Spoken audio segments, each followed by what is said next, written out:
again from a very chilly Staffordshire. I think I've got 5 layers on today, including the thermals. I am king many layers. Anyway, I thought today I would answer some of the viewers' questions. There are some questions that keep cropping up, and there are some questions that I've been asked that I sort of thought were quite interesting questions.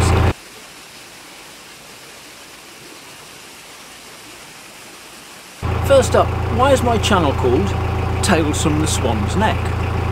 Well, the simple answer is that the tiller arm joins on to the swan's neck, which joins down to the steery thing that's down in the water. And as I sit here whittering on, I kind of thought it was appropriate to call it Tales from the Swan's Neck.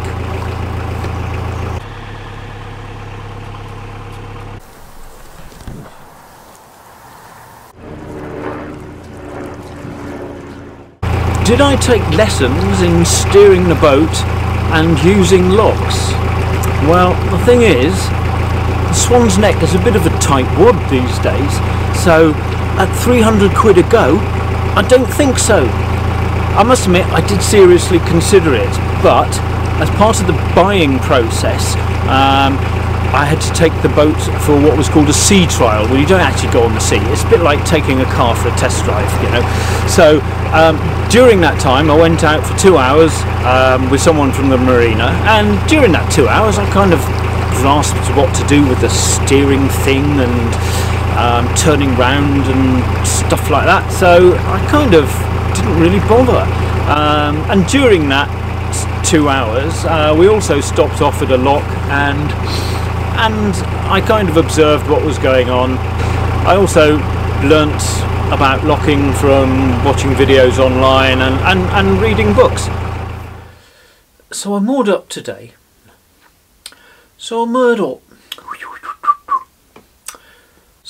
up earlier on today in Rugeley, opposite the cemetery.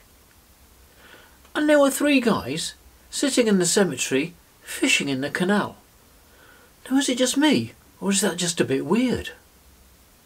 Now, for those of you who know about body piercing, an old couple in their 70s lived on this boat. I asked them where they were going. Well, where else could it be? Was I running away from something or running towards something? Now, I've given this question some quite considerable thought, and the answer is yes. In truth, I'd had quite a traumatic time with my home life and also with things going on at work, and I was suffering with quite profound anxiety and stress and depression, and I was living somewhere where I no longer wanted to live.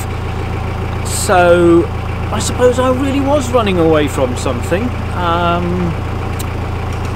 I had also, you know, I'd lived next to the water for 16 years, and I suppose the next logical step was to actually live on the water, and I was really seeking a more simple, less stressful way of life. So that is what I was running towards, and I really think I found it. It's done me so much good.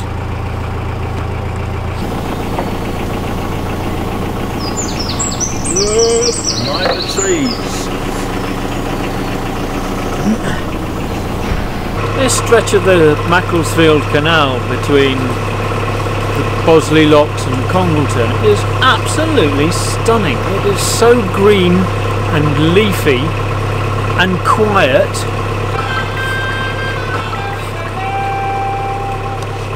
One of the questions I'm asked most frequently is, how do I do locks on my own? Now, I suppose for someone who's starting out boating, especially solo boating, this is probably one of the most daunting aspects of the whole thing. And in truth, I plan on doing a couple of vlogs when a friend comes on board and he can actually film me going through the whole process. I'll do one vlog on going up in a lock and another one on going down in a lock. But to answer the question, now. I think that what I tend to do is obviously take it fairly slowly. You have to keep your wits about you all the time and keep an eye on your boat. And you can control the boat usually on the middle line in the lock. So yeah, that's basically kind of how it's done. Well, I've tied up for the night on the Trent Mersey at a place called Church Lawton.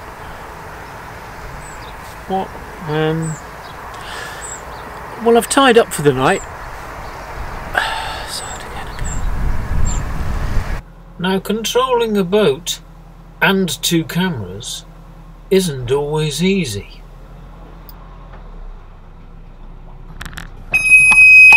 It!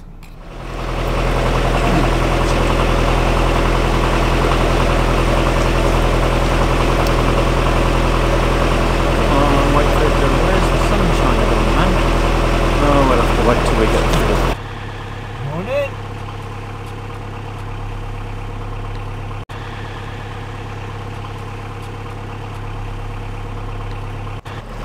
Do I have a house I can go to if it gets cold? No. This is my house.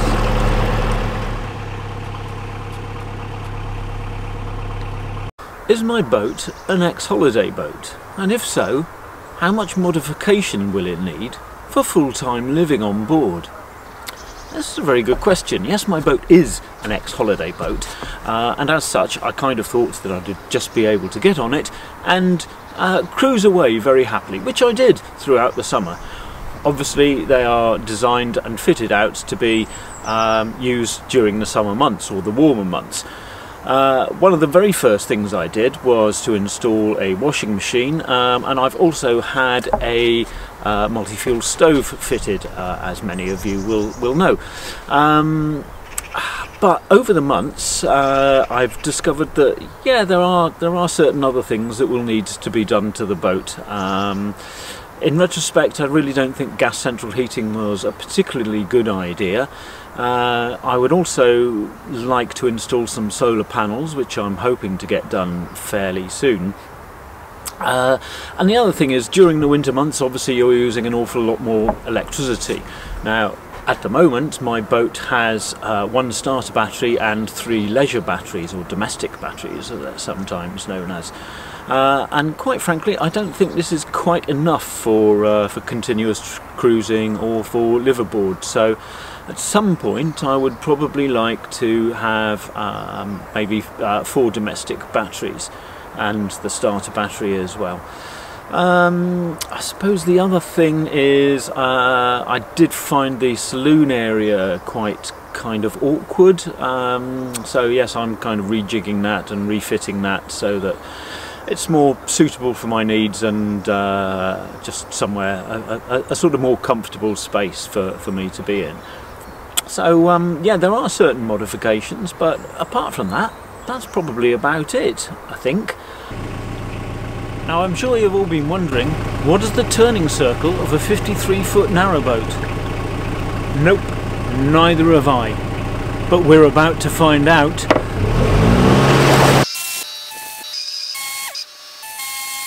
Getting some rather strange looks from the towpath.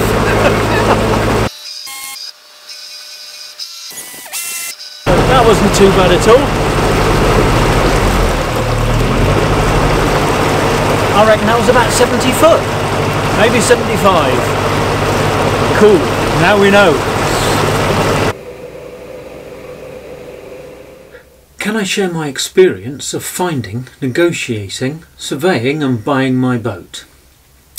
Okay, well, finding my boat was actually relatively easy. I had a price range in mind and a sort of size of boat and the number of berths that I required. Now, to start with, I went to Venetian Marina near Nantwich and I had a look at 3 boats there, one at the lower price bracket and 2 in the middle of my sort of price bracket. None of those kind of did an awful lot for me, I have to say. On the way home I stopped off in Yorkshire to look at an ex-holiday hire boat. Now, I knew pretty much straight away that this was the one I wanted.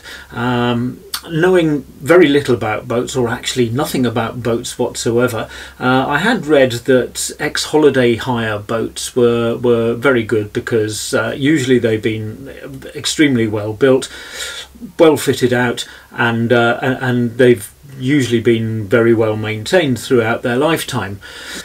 This boat was right at the upper limit of my budget, but when I got home I sort of thought about it and I thought, well, what the hell, this is going to be my home in future, so actually I may as well make it as comfortable as I possibly can.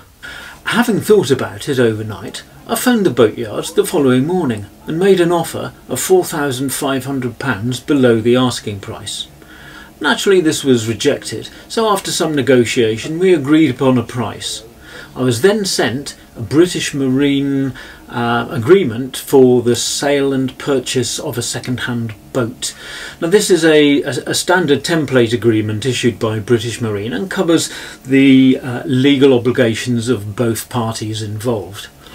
Having signed that agreement in the presence of a witness, I returned it and received a signed copy in return. I then had 3 days to stump up a 10% deposit. So, deposit paid, the boat was taken off the market. I did revisit the boat on several occasions. She had been taken out of the water 3 months previously so that a hull survey could be undertaken, after which the hull was obviously blacked. Now I looked at the survey and was assured that any remedial actions would be undertaken. I was able to buy the survey from the surveyor for £40. I then commissioned my own surveyor to do an internal survey. Now this includes the gas, the electrics, the engine, the water, etc, etc.